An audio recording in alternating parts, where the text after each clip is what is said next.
Well, hello and welcome. My name is Sheila Wilson, and I'm head of StopHealthCareViolence.org, and the name of this podcast is Stop Healthcare Violence.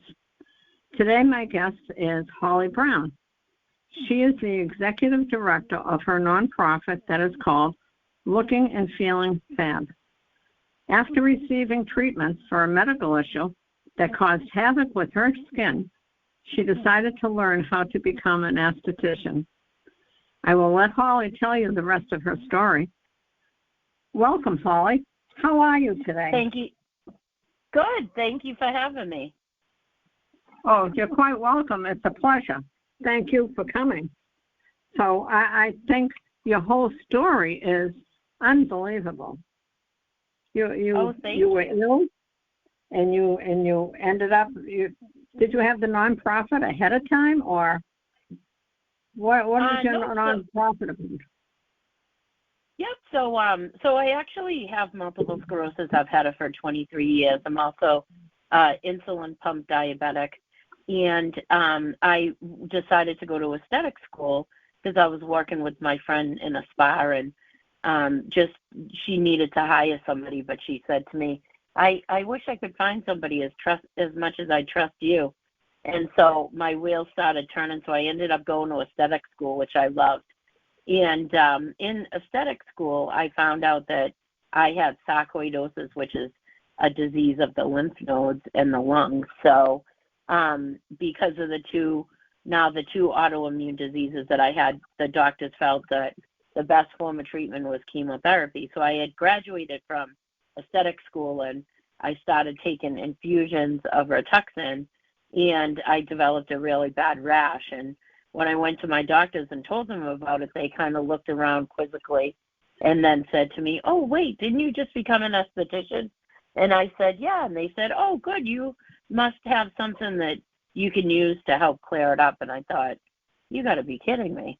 So the more and more that I researched it, I saw how prevalent skin reactions were with particularly cancer treatment. And now that they use cancer treatments for so many other diseases as well, I decided to they had just developed a course called Oncology Aesthetics for Estheticians, and it was offered in the western part of the country. So I went to Arizona and took the class, and I loved it. And I was like, this is exactly where I need to be. And for some strange reason, I still don't have any idea to this day, I came home and was convinced that I was going to start a nonprofit, not knowing anything about nonprofits. And so I started to pursue it, and eventually I was determined to do it on my own. And I had so much negative energy against me that I still to this day don't know what happened and why it was successful, but I thought up the idea, and I applied to the federal government, and I got approved.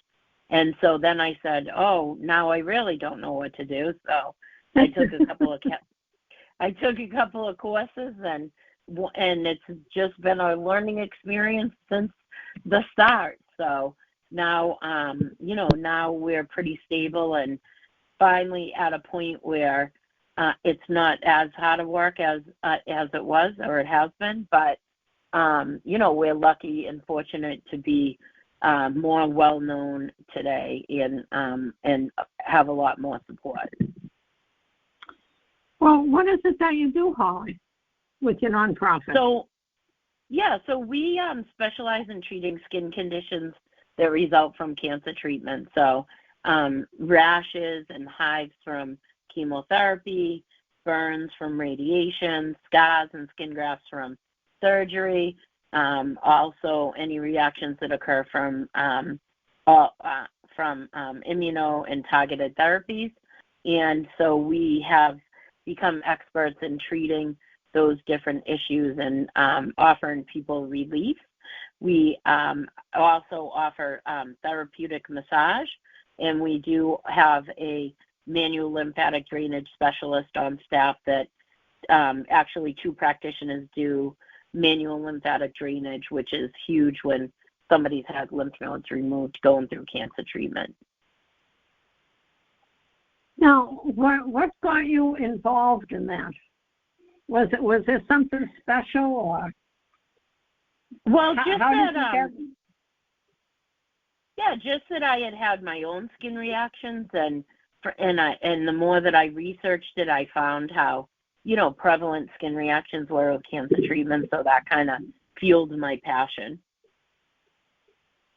And do you charge a lot for this type of stuff? Nope, all our services are at no cost, so we have a number of different programs. So our most popular program, for instance, is the wellness program, where people can come and get 5 free treatments, and they can choose between skincare and or massage. And they also get a full-size set of 4 products for their home care routine. And then we do education with each visit to educate them on how to properly care for their skin. So we say that when skin undergoes treatment for cancer, we call it compromised, and so it's forever changed. So we do education with them to teach them how to make smart choices. We go over products and avoiding chemicals and whatnot. And then the theory is that after the 5th treatment, they, so to speak, graduate and can go forth and care for their skin. We do have another program called the Pay It Forward program, which they can continue to come for treatments at a reduced cost, and they get a discount on products, and all that money goes back into funding the treatments free for other people. Well, that is awesome. Now, how do people know about you? So there's a few different ways. We do guest lecturing at the Livestrong program, run through the YMCAs that are for cancer patients. We also do a number of different events during the year for either other charities or different wellness centers or medical centers. And they can also go to our website, which is www.lookfeelfab.org, and they can find out all the information about programs there, as well as download applications and medical release forms. Well, that sounds wonderful. Now, do you travel to these people, or do they travel to you? Yes, so we have 5 locations across Massachusetts. So we're in Woburn, Whitman, Norwell, Somerset, and Plymouth. And so they can choose whatever facility is closest to them. And we are excitingly just opening up a office in Beverly Hills in California. And we're in talks to possibly have a center in Connecticut. Holy mackerel.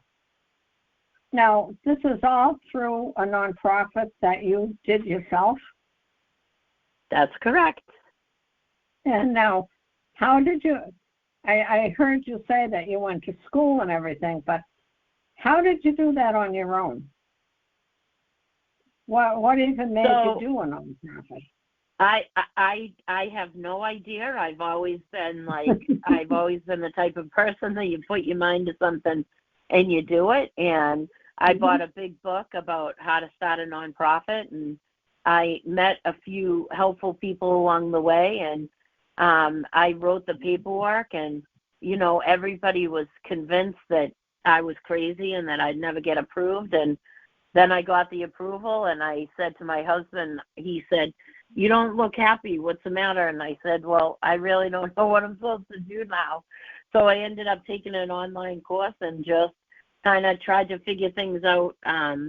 From there, we were, in the beginning, we didn't have really any guidelines. We were giving everything away until my treasurer called me at one point and said, "We're done. We don't have any more money." And we were renting a place in Quincy, and she said, "We have to move out. We're not going to be able to afford the rent this month." And so I came home, and I was all set to give up. Me and my husband were actually leaving the next day for Hawaii. We were going on a vacation. And so I said, "Well, we'll think about it, and I'll do some soul searching while we're away." And when we came back, the last day of our vacation, we ended up spending a night in California, and my husband said, somebody's on the phone for you. And I said, really? I said, I'm on vacation, my last day of vacation. I don't want to talk to anybody. He said, no, I really think you want to take this call. So I got on the phone, and unbeknownst to me, he had nominated me for the Myra Kraft MVP award through the New England Patriots, and we got picked, and we ended up getting a $10,000 grant. And so I said, well, that's my key to keep going. So we kind of revamped everything and, made up the programs and limited to 5 free visits and free full-size set of 4 products. And ever since then, we've been just growing and growing. Yeah, that is a terrific story. Now, I just thought of something else, Holly, if you don't mind answering. You use products, but are they just off the counter? You can go to the CVS or something like that for your skin, or do you have special products?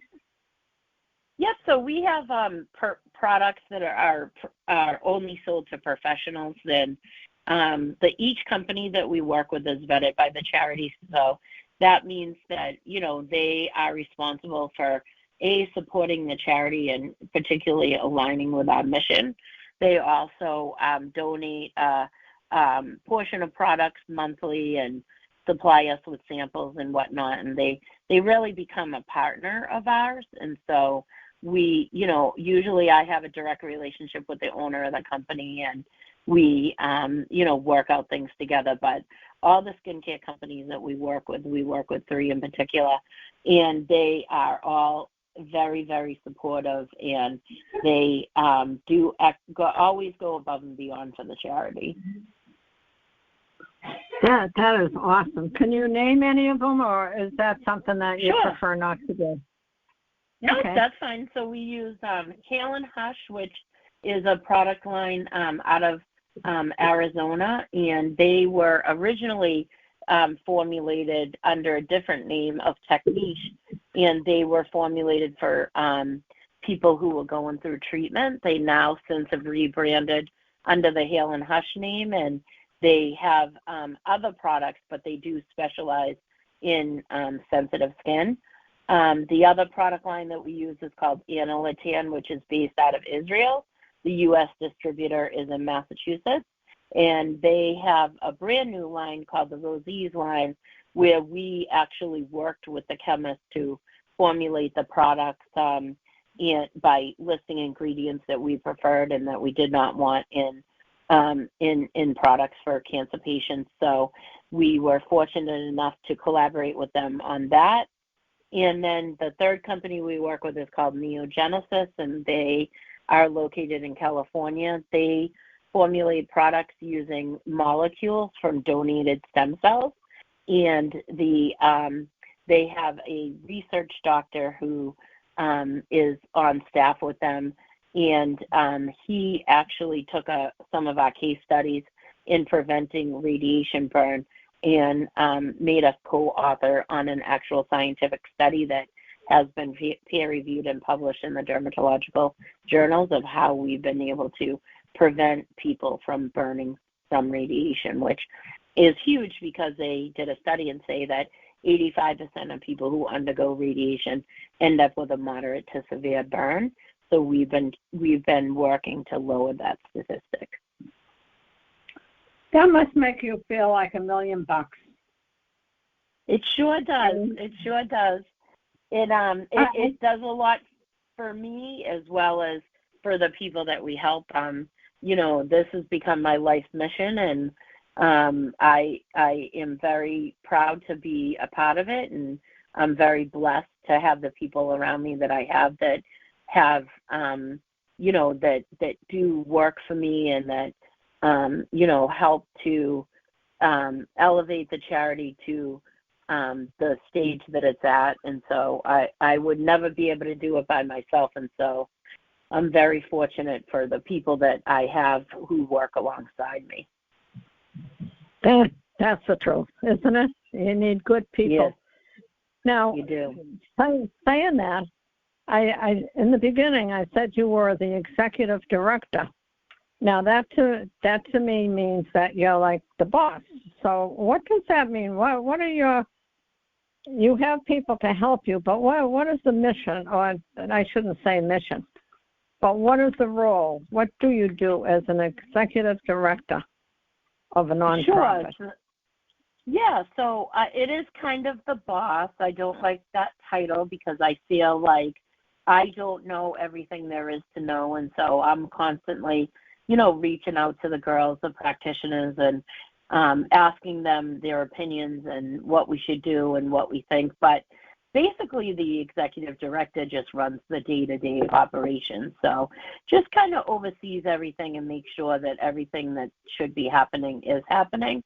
I'm very hands-on, so I do a lot of the marketing and the publicity, and also I do a lot of the public speakings, and I do the day-to-day stuff, getting ready for making sure all the estheticians and massage therapists have what they need, as well as preparing for when I go out to do presentations. We always bring little samples of products and whatnot. And I'm very happy this year. I was fortunate to be given a student from Curry College who is working with me throughout the year. It's through a federal program through the federal government where the college pays them and they work with a nonprofit. So I'm very fortunate to have a student working with me that helps me to alleviate some of the pressure off of me and handle some of the stuff going on. But, so basically the executive director just oversees everything, makes sure everything's working properly, does a lot of the marketing and the reaching out and a lot of the negotiations and the public speaking, and I kind of like it to look at it like is like the figurehead of the organization. Now, do you have monthly meetings or weekly meetings with your group to talk about new treatments or? Yeah, we pretty much meet, monthly. We also have a private Facebook page where just the board members are members of it, where we can discuss different things if things need to be decided quickly. But we do meet, and we're always in contact with each other, texting or calling each other. So we really have a great group that's very dedicated to making everything run smoothly. And so it's usually a pretty smooth process in getting things established and put through. So, for instance, we just implemented a new yoga program where we have a Oncology certified yoga instructor on staff, and with the yoga program, she'll go to people's houses and she works with them to remodify how the yoga is done, and so that they can be able to work up to go into a regular class if they're having trouble with like range of motion or different positions and whatnot. She modifies everything for them to be able to work back to being able to do those different positions and whatnot. And so that's just a brand new program that we just launched, and we're excited about that as well.